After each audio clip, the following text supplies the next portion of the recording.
Assalamualaikum warahmatullahi wabarakatuh. Perkenalkan, nama saya Rian Gladys Kusumandini. Di sini saya akan mempresentasikan hasil dari studi kasus dari mata kuliah Psikologi Industri. Langsung saja, yang pertama ada permasalahan. Jadi di dalam studi kasus ini terdapat permasalahan yang terjadi yang disebabkan oleh berbagai jenis komunikasi.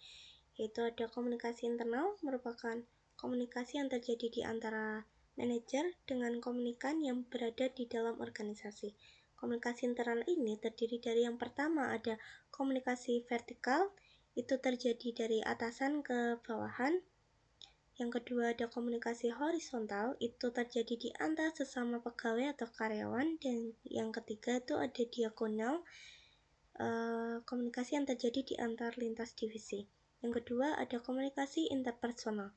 Jadi komunikasi ini tuh terjadi di antara individu untuk saling bertukar gagasan atau pemikiran kepada individu lainnya atau pegawai dengan pegawai lainnya.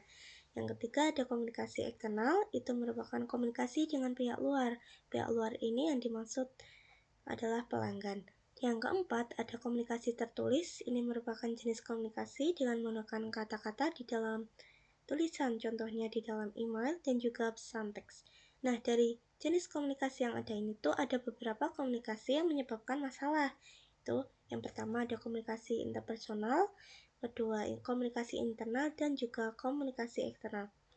Mengapa komunikasi tadi menyebabkan masalah sehingga menimbulkan salah order? Yang pertama untuk komunikasi interpersonal.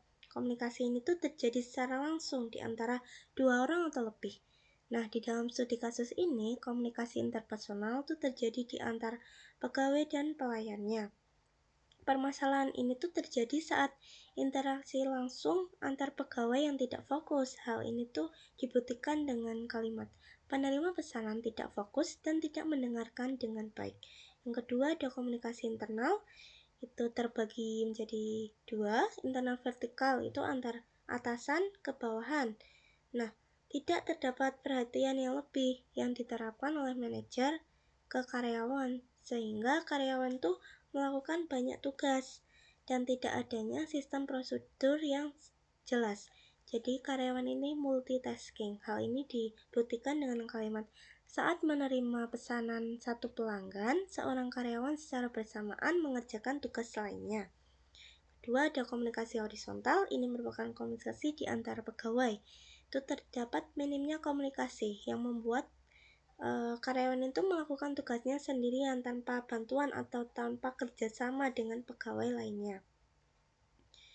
Kemudian, untuk komunikasi eksternal, ini pegawai itu tidak fokus dan terganggu karena adanya perbedaan bahasa di antara pegawai dan juga pelanggan. Hal ini dibuktikan dengan beberapa pelanggan mungkin tidak berbicara dalam bahasa yang sama dengan orang yang menerima pesanan. Jadi, mungkin pelanggannya ini bisa menggunakan berbagai bahasa dalam memesan. Nah, tidak semua pegawai itu dapat memahaminya sehingga terjadi kesalahan.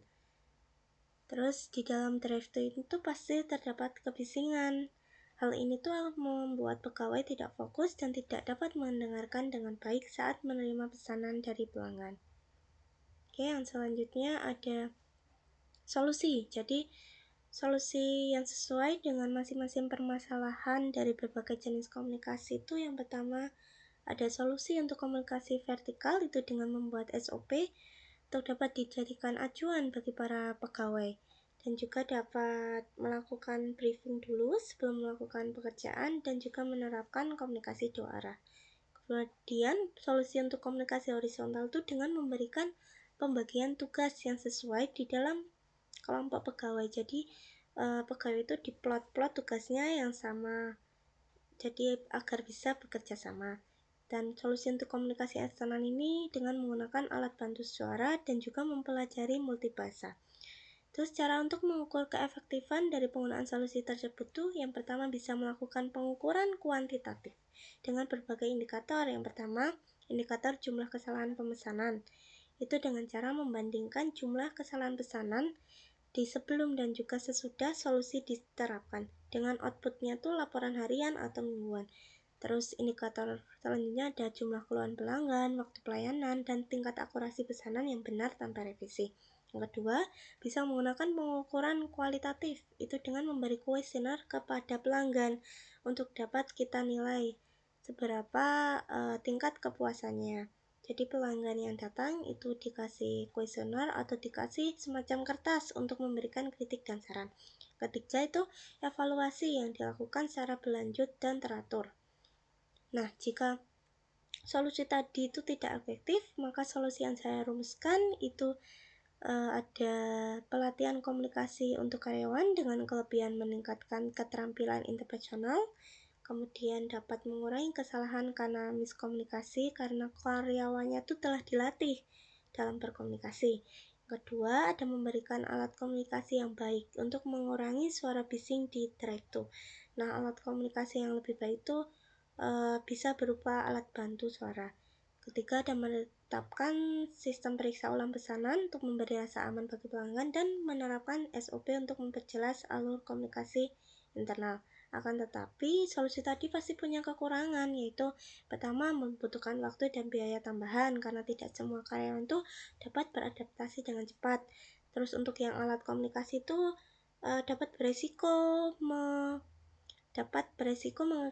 mengakibatkan kerusakan dan saat menerapkan sistem periksa ulang pesanan itu dapat memperlambat proses pelayanan karena memakan waktu yang lama sehingga tidak efektif atau kurang efektif. Dan yang keempat tuh saat menerapkan SOP itu memerlukan pengawasan yang rutin agar tidak dilanggar oleh karyawan. Kemudian dampak dari solusi tadi bagi perusahaan, karyawan, dan pelanggan. Yang pertama bagi perusahaan, dampak positifnya itu ada peningkatan reputasi, pelanggan merasa puas. Dampak negatifnya biaya implementasi meningkat karena digunakan untuk pelatihan karyawan. Untuk dampak karyawan itu pekerjaan lebih terstruktur, komunikasi lebih jelas, tapi negatifnya itu beban adaptasi meningkat dan terdapat resiko stres karena harus mematuhi SOP.